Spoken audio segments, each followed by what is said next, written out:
ಎಲ್ರಿಗೂ ನಮಸ್ಕಾರ.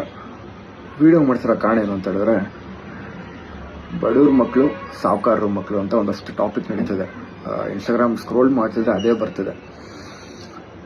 ಇವ್ರು ಗೆಲ್ಬೇಕಿತ್ತು, ಅವ್ರು ಗೆಲ್ಬೇಕಿತ್ತು, ಇವರು ಟ್ಯಾಲೆಂಟ್ ಇದೆಯೋ ಇಲ್ವೋ, ಅದು ಇದು ಅಷ್ಟು ಚರ್ಚೆ ನಡೀತಿದೆ. ನಾನು ಹುಟ್ಟಿದಾಗ ಬುಲೆಟ್ ಪ್ರಕಾಶ್ ಅನ್ನೋ ಒಂದು ಮನೇಲಿ ಹುಡ್ತೀನಿ ಅಂತ ಅಂದ್ಕೊಂಡವನಲ್ಲ. ನಾವು ಅಪ್ಪ ಇಷ್ಟು ದುಡ್ಡು ಸಂಪಾದನೆ ಮಾಡ್ತೀನಿ ಅಂತ ಅಂದ್ಕೊಂಡವನಲ್ಲ. ಒಂದು ಮನೆ ಕಟ್ತೀವಿ ಅಂತ ಅಂದ್ಕೊಂಡವರಲ್ಲ. ಇಲ್ಲಿ ಯಾರು ಸಾಹುಕಾರರು ಬಡವರು ಅದು ಎಂಥದ್ದು ಇಲ್ಲ. ನಮ್ಮ ಟ್ಯಾಲೆಂಟ್ ಇದ್ರೆ ನಾವು ಗೆಲ್ತೀವಿ. ನಾವು ಗೆದ್ದಾಗ ಒಂದಷ್ಟು ದುಡ್ಡು ಸಂಪಾದನೆ ಮಾಡ್ತೀವಿ, ಒಂದಷ್ಟು ಸೇಫ್ ಮಾಡಿಟ್ಕೊತೀವಿ, ಅಷ್ಟೇ ಬರೋದು. ಬೇರೆ ಎಂಥದ್ದು ಇಲ್ಲ ಇಲ್ಲಿ. ನಾನು ಸಾಹುಕಾರರು ಬಡವರು ಅದು ಇದು ಎಂಥದ್ದು ಇಲ್ಲ. ಇವತ್ತು ನಾನು ಫ್ರೆಂಡ್ಶಿಪ್ ಮಾಡಿದ್ದೀನಿ ಅಂತ ಹೇಳಿದ್ರೆ ಯಾರೋ ನಾನು ಸಾಹುಕಾರರು ಫ್ರೆಂಡ್ಸು ಬಡವರು ಇವತ್ತು ನಾವೆಲ್ಲ ನೋಡೇ ಇಲ್ಲ ನನ್ನ ಲೈಫಲ್ಲಿ.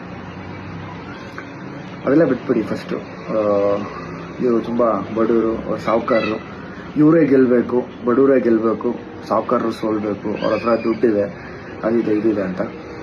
ಟ್ಯಾಲೆಂಟ್ ಇದ್ದವನು ಖಂಡಿತವಾಗ್ಲೂ ಗೆಲ್ಲಬೇಕು, ಅಷ್ಟೇ ನಾನು ಹೇಳೋದು ಇಷ್ಟಪಡ್ತೀನಿ. ನನ್ನ ಹತ್ರ ಟ್ಯಾಲೆಂಟ್ ಇಲ್ವಾ, ನನ್ನ ಮೇಲೆ ಕುಣಿಸ್ತಾರೆ ಜನ.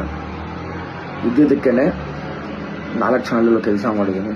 ಕಲರ್ಸಲ್ಲಿ ಬಿಗ್ ಬಾಸ್ ಮಾಡಿದ್ದೀನಿ, ಝೀನಲ್ಲಿ ಭರ್ಜರಿ ಬ್ಯಾಚಲರ್ ಸೀಸನ್ 2 ಮಾಡಿದ್ದೀನಿ, ಸುವರ್ಣನಲ್ಲಿ ಸುವರ್ಣ ಸೆಲೆಬ್ರಿಟಿ ಲೀಗ್ ಅಂತ ಒಂದು ಮಾಡಿದ್ವಿ, ರೀಸೆಂಟಾಗಿ ಉದ್ಯಾನಲ್ಲಿ ಧ್ರುವ ದಸರಾ ಅಂತ ಒಂದು ಮಾಡಿದ್ವಿ. ಟ್ಯಾಲೆಂಟ್ ಇರೋದಕ್ಕೇ ಚಾನಲಲ್ಲಿ ಕರೆದು ಕೆಲಸ ಕೊಡ್ತಾರೆ. ನಾವು ಶ್ರದ್ಧೆ ಭಕ್ತಿಯಿಂದ ಕೆಲಸ ಮಾಡ್ತೀವಿ. ಹಂಗಂತಿದ್ರೆ ನಾನು ಭರ್ಜರಿ ಬ್ಯಾಚಲರ್ ಸೀಸನ್ 2 ರನ್ನರ್ ಅಪ್ ಆಗೋಕ್ಕಾಗ್ತಾನೆ ಇರಲಿಲ್ಲ, ನನ್ನ ಗೆಲ್ಲಿಸ್ತಾನೆ ಇರಲಿಲ್ಲ. ನಾವು ಚೆನ್ನಾಗಿ ಪರ್ಫಾರ್ಮ್ ಮಾಡಿದ್ದಕ್ಕೆ, ನಮ್ಮ ಹತ್ರ ಟ್ಯಾಲೆಂಟ್ ಇದ್ದಿದ್ದಕ್ಕೆ ಜನ ನಾವು ಬೆಳೆಸಿರೋದು, ನಿಮ್ಮನ್ನೆಲ್ಲ ಪ್ರೀತಿ ನಮಗೆ ಕೊಟ್ಟಿರೋದು. ದಯವಿಟ್ಟು ಎಲ್ಲರೂ ಇದನ್ನು ಸ್ಟಾಪ್ ಮಾಡಿ, ಬಡವ್ರ ಮಕ್ಕಳು ಸಾಹುಕಾರರ ಮಕ್ಕಳು ಅಂತ. ಯಾಕಂದರೆ ಇವಾಗ ನಡೀತಿರೋದು ಗಿಲ್ಲಿ ಬಡವ್ರ ಮಕ್ಕಳು, ಅವನೇನು ಮಾಡಿಬಿಟ್ಟು ಒಳಗಡೆ ಅದು ಇದು ಅಂತ. ಅವ್ರ ಹತ್ರ ಟ್ಯಾಲೆಂಟ್ ಇದ್ದಿದ್ದಕ್ಕೇ 112-13 ಡೇಸ್ ಏನೋ ಶೋನಲ್ಲಿ ಇದ್ದಿದ್ದವರು. ಅವ್ರ ಟ್ಯಾಲೆಂಟ್ ತೋರಿಸಿದ್ದು, ಡೈಲಾಗ್ ಆಗಿರ್ಬೋದು, ಸಾಂಗ್ ಆಗಿರ್ಬೋದು, ಮಜಾ ಮಾಡೋದಾಗಿರ್ಬೋದು, ಕಾಮಿಡಿ ಆಗಿರ್ಬೋದು. ಒಂದಷ್ಟು ಜನ ಹೇಳ್ತಾರೆ ಇದು ಕಾಮಿಡಿ ಶೋನಾ ಅದ ಇದ ಅಂತ.